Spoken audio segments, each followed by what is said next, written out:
Hello दोस्तों, आशा करते हैं कि आप सभी ठीक ही होंगे और बहुत कठिन परिश्रम से आप लोग पढ़ाई कर ही रहे होंगे। जैसा कि हम लोगों ने इससे पहले 2021 के प्रथम और द्वितीय पाली के सभी प्रश्नों को देख लिया है, तो आज हम आप लोगों के सामने 2020 के प्रथम पाली के सभी प्रश्नों को हल करेंगे। फिर से ये सभी पहले की तरह 4 या 5 पार्ट में होंगे, जिसका मैं प्लेलिस्ट भी बना दूंगा। तो इससे पहले यदि आप लोगों ने पहले वाले सभी वीडियोस को नहीं देखा है तो उसके मैं लिंक भी डिस्क्रिप्शन में डाल दूंगा, उन सभी को भी आप अच्छे से देख लीजिए। और मैं केवल आप लोगों से इतना ही निवेदन करूंगा कि आप लोग अभी जितने भी टाइम बचे हैं 2 से ढाई महीने, आप लोग मन लगा के पढ़ें, क्योंकि अंत भला तो सब भला।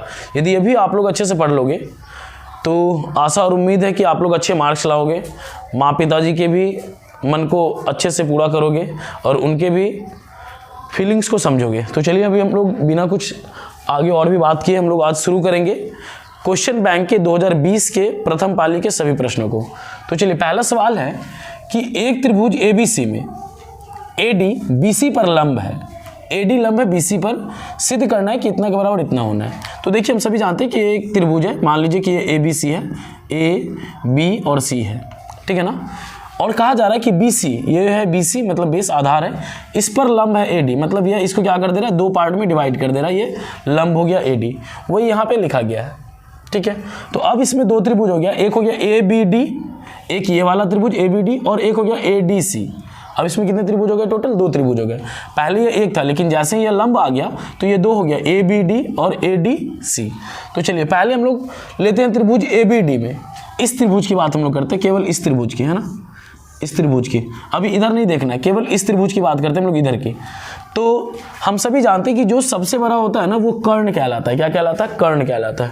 तो पाइथागोरस प्रमेय से एक फॉर्मूला होता है, कर्ण स्क्वायर बराबर आधार स्क्वायर प्लस लंब स्क्वायर। इसका मतलब होता है इन दोनों का स्क्वायर करके जोड़ेंगे तो यह इसके बराबर हो जाएगा, ठीक है ना। इसीलिए यह सबसे बड़ा होता है और यह कर्ण होता है। तो इसीलिए यहाँ लिखा भी जाता है कि कर्ण स्क्वायर बराबर आधार स्क्वायर प्लस लंब स्क्वायर। तो कर्ण क्या है? AB है, तो आप देखिए कर्ण की जगह लिखिए AB स्क्वायर बराबर आधार बेस, ये BD है तो BD का स्क्वायर प्लस लंब क्या है? AD है तो AD का होल स्क्वायर। उसी तरह अभी हम लोग लिए ABD में, अब आप इसको भूल जाइए, अब आप इसमें लीजिए ADC में। किस में लेंगे? ADC में। तो ADC में देखिए ये कर्ण हो गया, तो ADC में AC क्या हो गया? कर्ण हो गया। यही फॉर्मूला, कर्ण AC आधार है यहाँ पे, तो आधार क्या है? CD, तो आधार हो गया CD, प्लस था प्लस दे दिए, ये लंब है ना, लंब फिर इसमें भी क्या हो जाएगा? AD, तो इसका क्या? Whole square. अब क्या करेंगे? समीकरण 1 में 2 को घटाएंगे। तो देखिए घटाते कैसे हैं, इधर वाले को इधर वाले के साथ घटाएंगे। तो देखिए ये AB और AC है, तो यहाँ देखिए AB का स्क्वायर माइनस AC का स्क्वायर, घटा दिए। अब ये वाला जैसे का वैसे रहेगा, देखिए यहाँ जैसे का वैसे है। अब ये जो दूसरा वाला समीकरण है, इस दोनों को घटाना है पहले वाले में, तो ये प्लस है तो माइनस, प्लस है तो माइनस। अब एक प्लस और एक माइनस कट गया, इधर वाला जैसे का वैसे लिखेंगे। यहाँ बच गया BD square minus CD square, ये AB स्क्वायर हो गया, ये माइनस इधर आके क्या हो जाएगा? प्लस, ये हो गया BD स्क्वायर, और ये माइनस इधर आके क्या हो जाएगा? प्लस। देखिए यही आपको क्या करना था? सिद्ध करना था। तो इस तरह से ये सवाल पूरा का पूरा सॉल्व हो गया। अब हम लोग देखेंगे दूसरा नंबर प्रश्न।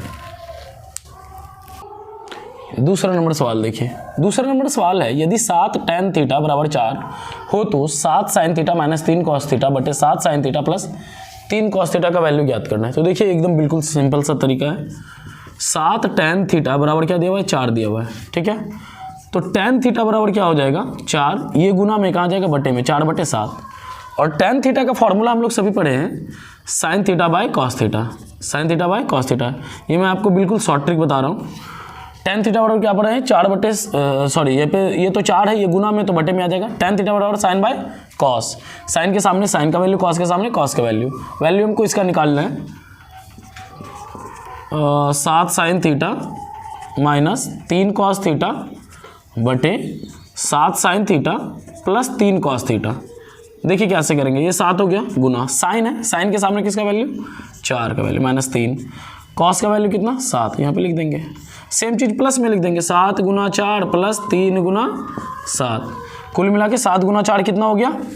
28, माइनस 7 गुना 3 कितना हो गया? 21 बटे 7 गुना 4 कितना? 28 प्लस 7 गुना 3 कितना? 21। इसको घटाएंगे तो कितना हो जाएगा? 7, और इसको 8 1 9 2 2 4, यही क्या हो गया? आंसर हो गया, है ना। एक दूसरा तरीका था कि tan थीटा बराबर 4/7 लिखिए, tan थीटा बराबर p/b, फिर h निकालिए, फिर उसके बाद साइन का मान p/h लिखिए, इस तरह से बनाइए, तो उस तरह से भी निकालेंगे तो आंसर यही आएगा। तो चलिए हम लोग तीसरा नंबर सवाल देखते हैं। तीसरा नंबर सवाल है, x अक्ष पर उस बिंदु को ज्ञात करना है जो बिंदु A तथा B से समदूरस्थ हो। तो सबसे पहले हम लोग एक बात को समझते हैं कि x अक्ष और y अक्ष वाला एक न एक सवाल हमारे एग्जाम में अवश्य देता है। तो जब कभी भी आपको ऐसा कोई सवाल दे दे x अक्ष पर उस बिंदु को ज्ञात करे समदूरस्थ हो, तो सबसे पहले आपको p का वैल्यू निकालना पड़ता है, मतलब पॉइंट है ना, बिंदु का वैल्यू निकालना पड़ता है। तो याद रखना है p कैसे निकालते हैं वो समझ लीजिए, एकदम बिल्कुल सिंपल तरीका है। जब कभी भी आपको x अक्ष दिया हुआ रहेगा तो यहाँ पे लिख देंगे x और यहाँ पे लिख देंगे 0। क्यों लिखेंगे वो भी समझिए, क्योंकि जितने भी बिंदु हैं, जैसे इसमें ये x होगा और ये y होगा, ये x होगा और ये y होगा, तो यहाँ पे यदि x दिया हुआ है तो आप x की जगह x रखेंगे और y की जगह 0 रखेंगे। यही यदि यहाँ पे y अक्ष देता तो फिर से आप लिखते p, यहाँ लिख देते 0, यहाँ पे क्या लिख देते y। क्यों? क्योंकि यहाँ पे x है तो x अपने जगह पे ही रहेगा, तो ये हो जाएगा 0। यदि यहाँ y अक्ष क्या था तो y यहाँ पे रहता तो यहाँ y लिख देंगे, और इसका वैल्यू नहीं दिया तो यहाँ लिख देंगे 0। तो चूंकि अभी क्या आ रहा है x अक्ष पे, तो ये x, 0 हो जाएगा। अब यहाँ पे आइए, अब यहाँ पे आपको दो बिंदु दिया हुआ है a और b। क्या दिया हुआ है? a और b, ठीक है। सॉरी, मैंने b को उतार दिया है। a होगा 2, -5। ध्यान रखना प्लस माइनस बहुत इंपॉर्टेंट होता है किसी भी सवाल में। यदि थोड़ा सा मिस्टेक हो जाएगा प्लस माइनस में तो आपका पूरा आंसर बदल जाएगा। तो चलिए हम लोग देख रहे हैं कि a और b हम लोगों ने ले लिया। याद रखना है समदूरस्थ वाला सवाल हमेशा बीच की दूरी के फॉर्मूले पे बैठता है, बीच की दूरी के फॉर्मूले पे, ठीक है। तो अब ये देखिए, ये जो बिंदु है ये हमेशा x2 और y2 होता है ऑलवेज। यदि x अक्ष का है, y अक्ष का है, जो भी अक्ष का है, लेकिन जो बिंदु होता है वो हमेशा x2 और y2 होता है। छोटे छोटे बातों को अपने दिमाग में सेट कर लीजिए ताकि आपको कहीं कोई कंफ्यूजन नहीं हो। x अक्ष रहेगा तो क्या करेंगे, y अक्ष रहेगा तो क्या करेंगे, कौन x1 होगा कौन x2 होगा, ऐसा कोई चीज़ याद रखने की कोई आवश्यकता नहीं होगी। ये x1 हो जाएगा, ये y1 हो जाएगा, ये भी x1 हो जाएगा, ये भी y1 हो जाएगा। अब देखिए इसका यूज़ कहाँ करेंगे, तो समदूरस्थ में होता है सवाल, सॉरी इसका फॉर्मूला PA बराबर PB, और फिर इसी का हम लोग क्या करते हैं, PA का होल स्क्वायर बराबर PB का होल स्क्वायर, मतलब बीच की दूरी का फॉर्मूला। तो आप लोग एक स्टेप और कर लेंगे तो आप लोग को बनाने में कोई परेशानी नहीं होगी। करेंगे क्या, x2 माइनस x1 का whole square plus y2 minus y1 का होल स्क्वायर। अब इधर भी लिख देंगे सेम, x2 माइनस x1 का whole square plus y2 minus y1 का होल स्क्वायर। क्यों? क्योंकि यहाँ पे दो बिंदु है तो हमको एक का अलग निकालना होगा और इधर का अलग निकालना होगा, ठीक है। तो अब इस सवाल में देखिए हम लोग क्या करेंगे, सिंपल है। अब आप लोग कहेंगे कि बीच की दूरी के फॉर्मूले पे तो रूट होता है, तो सपोज कर लीजिए कि यदि हम इधर भी रूट देंगे और इधर भी रूट देंगे तो ये दोनों रूट क्या हो जाएगा, आपस में कैंसिल है। फॉर एग्जांपल मैं ऐसे आपको एक समझाता हूँ, यदि रूट x और रूट y है तो ये रूट और ये रूट क्या हो जाता है, कैंसिल हो जाता है, मतलब x बराबर y होगा। तो उसी तरह हम लोगों ने क्या किया, इस पर रूट नहीं डाला। क्यों? क्योंकि दोनों तरफ का रूट क्या हो जाएगा, ऑटोमेटिक कैंसिल हो जाएगा, मतलब वो कट जाएगा। अब आप लोग के मन में चल रहा होगा कि ये दोनों भी तो सेम है तो ये दोनों भी कट जाएगा, नहीं कटेगा। क्यों? क्योंकि इन सभी का मान अलग अलग है।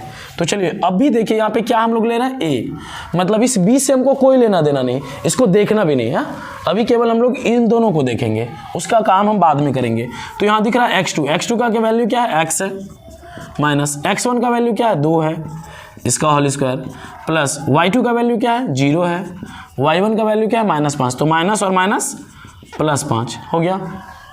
अब हमको इसको नहीं देखना है, क्यों? क्योंकि अब हम लोग PB का ले रहे हैं, मतलब B का ले रहे हैं, A का कोई लेना देना, मतलब इसको कोई लेना देना नहीं है। x2 और y2 हमेशा सेम रहेगा दोनों के लिए, तो x का वैल्यू x2 का वैल्यू x हो गया, माइनस x1 का वैल्यू माइनस हो तो माइनस माइनस +2 का होल स्क्वायर प्लस, यहाँ y2 दिख रहा है, y2 का वैल्यू 0 माइनस y1 का वैल्यू 9 का होल स्क्वायर। याद रखना इधर वाले में केवल a लेना है और इधर वाले में केवल b लेना है। अब ये a माइनस बी के होल स्क्वायर पे बैठेगा, a square plus b square minus 2ab plus 5 का स्क्वायर तो 25 हो जाएगा। सेम इधर भी करना है, a प्लस बी के होल स्क्वायर पे, a square plus b square plus 2ab plus 9 का स्क्वायर 81, ठीक है। अब मैं एक बात और आप लोग को बताना चाहूँगा कि जब कभी भी इस तरह का कोई भी सवाल रहता है, याद रखना है, यदि यहाँ पे लिखा हुआ है x प्लस वाई और यदि यहाँ पे लिखा हुआ है x माइनस 5, तो याद रखना इस बात को कि जब कभी भी दोनों तरफ सेम रह जाए, यहाँ भी प्लस में और यहाँ भी प्लस में है, तो ये दोनों आपस में क्रॉस हो जाएगा। देखिए क्यों क्रॉस हो जाएगा, यदि मान लीजिए सपोज यदि आप यहाँ पे ऐसे क्रॉस कर दीजिए तो भी y का वैल्यू कितना है -5। मान लीजिए कि आप इसे क्रॉस नहीं करेंगे, x बराबर -5 था, यदि आप क्रॉस नहीं करना चाहेंगे तो ये y को अपने जगह पे रखेंगे, इधर क्या पहले से x -5, अब ये प्लस इधर आके क्या हो जाएगा माइनस, फिर तो आपको प्लस माइनस क्या करना होगा, कटाना ही होगा। तो इसीलिए करेंगे क्या, जब कभी भी कोई भी समान चिन्ह वाला संख्या बराबर के इस साइड और उस साइड हो तो उसको हम लोग डिवाइड काट सकते हैं, क्योंकि वो प्लस उधर जाके क्या हो जाएगा, माइनस हो जाएगा। तो देखिए ऐसा कौन कौन सा संख्या दिख रहा है, ये दिख रहा है, इधर भी प्लस में और इधर भी प्लस में है, तो ये और ये कट जाएगा। ये भी प्लस 2 स्क्वायर है, ये भी प्लस 2 स्क्वायर है, ये दोनों भी कट जाएगा। अब ये आपस में कोई मैच नहीं कर रहा, तो 2 गुना 2 -4x + 25 बराबर 5 गुना 2 10x + 81। ठीक है,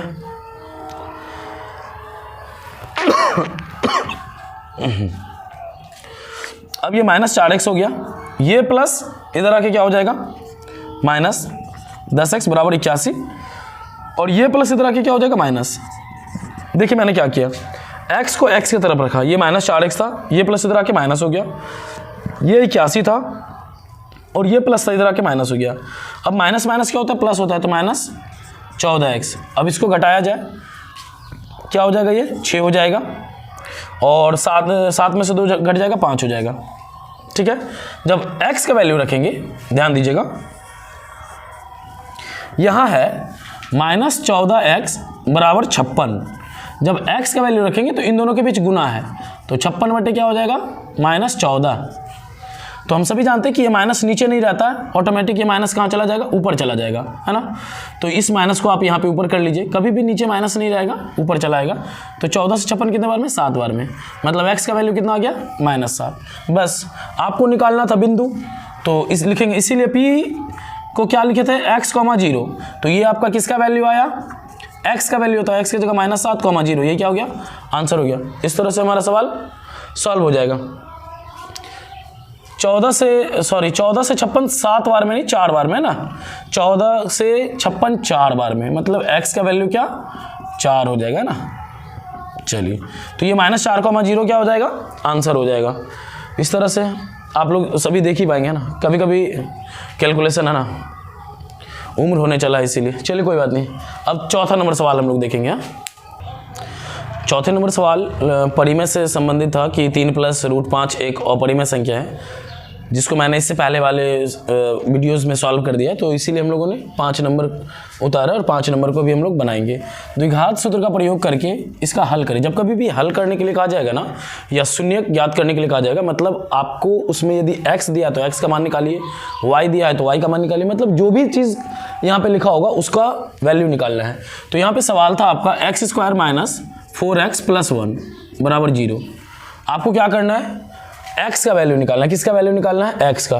तो अभी किसी भी परिस्थिति में, है ना, किसी भी परिस्थिति में जब हम लोग देखेंगे तो इसका 1 का खंड करेंगे तो क्या होगा, 1 होगा। एक और एक जोड़ेंगे तो क्या हो जाएगा, 2 हो जाएगा। एक और एक घटाएंगे तो क्या हो जाएगा, 0 हो जाएगा। लेकिन यहाँ पे लाना कितना है, 4 लाना है। तो ये 4 कभी आएगा क्या, ये 4 कभी नहीं आएगा। तो हम लोग क्या करेंगे, पहले ये चेक करेंगे कि क्या यह संभव है इसको बनाना। A, B और C फॉर्मूला यूज़ करेंगे विवेचक का। तो x² के सामने कुछ भी नहीं तो 1 है, x के सामने -4 है और C के सामने क्या है, 1 है। तो विवेचक बराबर होता है B² - 4AC। B का वैल्यू हो गया -4 का होल स्क्वायर -4, A का वैल्यू 1 और C का वैल्यू 1। तो 4 का स्क्वायर 16 -4 गुना 1 4 गुना 1 4, 16 में से 4 घट जाएगा 12। मतलब ये चूंकि प्लस में आ गया, इसका मतलब मूलों का अस्तित्व है। लिखेंगे चूंकि b = 12, अतः मूल वास्तविक है। मूल क्या है, वास्तविक है। अब हम लोग क्या करेंगे, x का वैल्यू निकाल लेंगे। तो x का वैल्यू निकालने का फॉर्मूला होता है x, जिसको हम लोग मूल भी कहते हैं। क्या कहते हैं, मूल। का फॉर्मूला है minus b plus minus root d बटे 2a।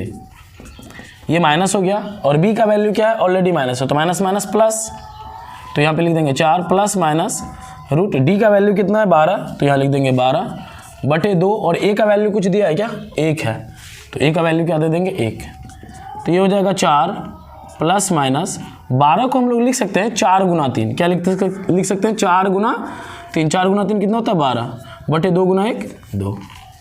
अब हम लोग क्या करेंगे 4 प्लस माइनस 4 का रूट होता है 2, 4 का रूट कितना होता है 2 बटे में, इसका तो कोई रूट नहीं होता तो ये 3 हो गया बटे में 2। अब क्या करेंगे, ये जो प्लस माइनस आपको दिख रहा होगा इसी संख्या को एक बार प्लस में लिखना और इसी को एक बार माइनस में लिखना है, मतलब 4 माइनस 2 रूट 3 बटे 2 कॉमा 4 प्लस 2 रूट 3 बटे 2। ठीक है, अब और भी 2 लाइन नीचे होगा, 2 लाइन स्टेप नीचे जाएगा। ठीक है, तो अब देखिए इसको क्या करेंगे, कॉमन ले लेंगे 2, तो 2 से 4 कितने बार में 2 बार में, माइनस 2 2 कट जाएगा, क्या बचेगा रूट 3 बटे में 2 रह जाएगा कॉमा, फिर इसमें वही करेंगे, क्या करेंगे कॉमन ले लेंगे 2, तो 2 से 4 कितने बार में 2 बार में, प्लस रूट 3 बटे में क्या 2। अब क्या करेंगे, ये 2 और ये 2 क्रॉस हो जाएगा, ये 2 क्रॉस हो जाएगा, फाइनल आपका आंसर हो जाएगा 2 माइनस रूट 3 और 2 प्लस रूट 3, यही क्या हो गया आपका आंसर हो गया, बस इतना ही था। चलिए हम लोग देखते हैं छठा सवाल। छठा नंबर सवाल है, एक समांतर श्रेणी का चौथा पद 11 है, इसके 5वें पद तथा 7वें पद का योग 34 है, इसका सार्व अंतर ज्ञात करें। ठीक है, तो सबसे पहले यह समांतर श्रेणी का सवाल है, मैं पहले आप लोगों को केवल 20 सेकंड तक कुछ रिवीजन करवाता हूं ताकि आपको समांतर श्रेणी का कोई भी सवाल बनाने में काफ़ी आसान हो। याद रखना है पहले कि कभी भी यदि आपको जितना भी पद कहा जाएगा, जैसे मान लीजिए यहाँ पे कहा गया चौथा पद, तो चौथा पद कहा जाएगा ना, तो आपको क्या करना है, जितना भी पद कहा जाएगा जैसे मान लीजिए चौथा पद, तो आपको क्या है ना a प्लस 3d, मतलब 7वां पद, कौन सा पद 7वां पद, तो a प्लस 6d, मतलब यह है कि ना a बदलेगा ना d बदलेगा, कुछ भी नहीं बदलेगा, केवल जितना पद रहेगा ना उसमें 1 माइनस करके d के साथ जोड़ देंगे। कहेगा 11वां पद तो a प्लस 10d, 16वां पद तो a प्लस 15d, 12वां पद तो a प्लस 11d, 100वां पद तो a प्लस 99d, मतलब जितना पद कहा जाएगा उसमें 1 घटा के आपको लिख देना है। ठीक है, यदि आप इस बात को समझ चुके हैं तो ये सवाल आप बना चुके हैं। देखिए कैसे, एकदम सिंपल वे है, दिमाग पे ज़्यादा प्रेशर नहीं लेना है, क्योंकि चिंता सभी समझते ही होंगे चिता के समान है ना। और अभी एग्ज़ाम चलने वाला है, एग्ज़ाम होने वाला है, तो अपना टेंशन दूसरे को दीजिए, खुद नहीं लीजिए, और आपके साथ जो टेंशन है वो मेरे से शेयर कीजिए। चलिए, एक समांतर श्रेणी का चौथा पद कह रहा है, कौन सा पद, चौथा पद। देखिए चौथा पद के बारे में कह रहा है कि चौथा पद 11 है, 11 है चौथा पद। ठीक है, तो चौथा पद का मतलब हो गया a प्लस 3d, 4 में से घट जाएगा 3 हो जाएगा 11, इक्वेशन 1 हो गया। चौथा पद 11 है तो चौथा पद हो गया a प्लस 3d और इसका वैल्यू दिया हुआ 11। फिर आपके सवाल में कहा जा रहा है, पुनः आपके सवाल में कहा जा रहा है इसके 5वें पद, इसके 5वें पद, कौन से पद, 5वें पद तथा 7वें पद, तथा 7वें पद का योग, योग मतलब प्लस, मतलब इसका जो 5वां पद है और इसका जो 7वां पद है, इन दोनों को जब जोड़ेंगे तो योग होगा 34। तो हम सभी जानते हैं 5वां पद का वैल्यू क्या हो जाएगा, a प्लस 4d प्लस 7वें पद का वैल्यू क्या हो जाएगा, a प्लस 6d बराबर 34। एक एक मिलके हो जाएगा 2a और 6 और 4 जोड़ देंगे तो 10d बराबर 34। 2 कॉमन ले लेंगे, 2 2 कट जाएगा, यहाँ हो जाएगा a, 2 से 14 कितने बार में, सॉरी 2 से 10 5 बार में, d बराबर 34। अब ये 2 से 34 कितने बार में कट जाएगा, 17 बार में, तो यहाँ हो जाएगा a प्लस 5d बराबर 17। ये इक्वेशन क्या, सेकेंड। आपको निकालना है सार अंतर, मतलब d का वैल्यू निकालना है। किसका वैल्यू निकालना है, d का वैल्यू। तो अब हम लोग क्या करेंगे, समीकरण 1 तथा 2 से, क्या करेंगे, समीकरण 1 तथा 2 से, जगह की कमी के कारण थोड़ा एडजस्ट करना पड़ता है। समीकरण 1 हो गया आपका a plus 3d, a plus 3d बराबर 11, इक्वेशन फर्स्ट। सेकेंड है a प्लस 5D बराबर 17, इक्वेशन सेकेंड, प्लस है माइनस, प्लस है माइनस, प्लस है माइनस, ये कट गया, 5 में से 3 कट जाएगा -2D, और 17 में से 11 कट जाएगा -16, ये माइनस कट गया, ये माइनस कट गया, 6 होगा ना, 17 में से 11, 2 से 6 3 बार में, मतलब D का वैल्यू कितना 3 लिखेंगे, इसीलिए सार्व अंतर बराबर कितना हो गया आपका 3 हो गया। ठीक है, तो चलिए इस वीडियो में हम लोग इतने ही नंबर तक को अंत करते हैं। अब अगले वीडियो में हम लोग इसके बाद वाले मतलब 7 नंबर से शुरुआत करेंगे। तो यदि पहले की तरह फिर से एक ही बात मैं आप लोगों को कहना चाहूँगा कि यदि आप लोगों को मैथमेटिक्स समझ में आता है तो प्लीज़ इसे लाइक अवश्य कर दीजिएगा, ताकि मुझे ऐसा लगे कि नहीं आप लोग इस वीडियो से कुछ सीख रहे हो। और साथ ही साथ मुझे कमेंट भी कीजिए यदि आपको किसी तरह की कोई परेशानी हो रही है या फिर आपको यदि कोई भी सवाल पूछना हो। यदि आप मेरे चैनल पर नए हैं तो इसे सब्सक्राइब कीजिए और मुझे सपोर्ट कीजिए। धन्यवाद।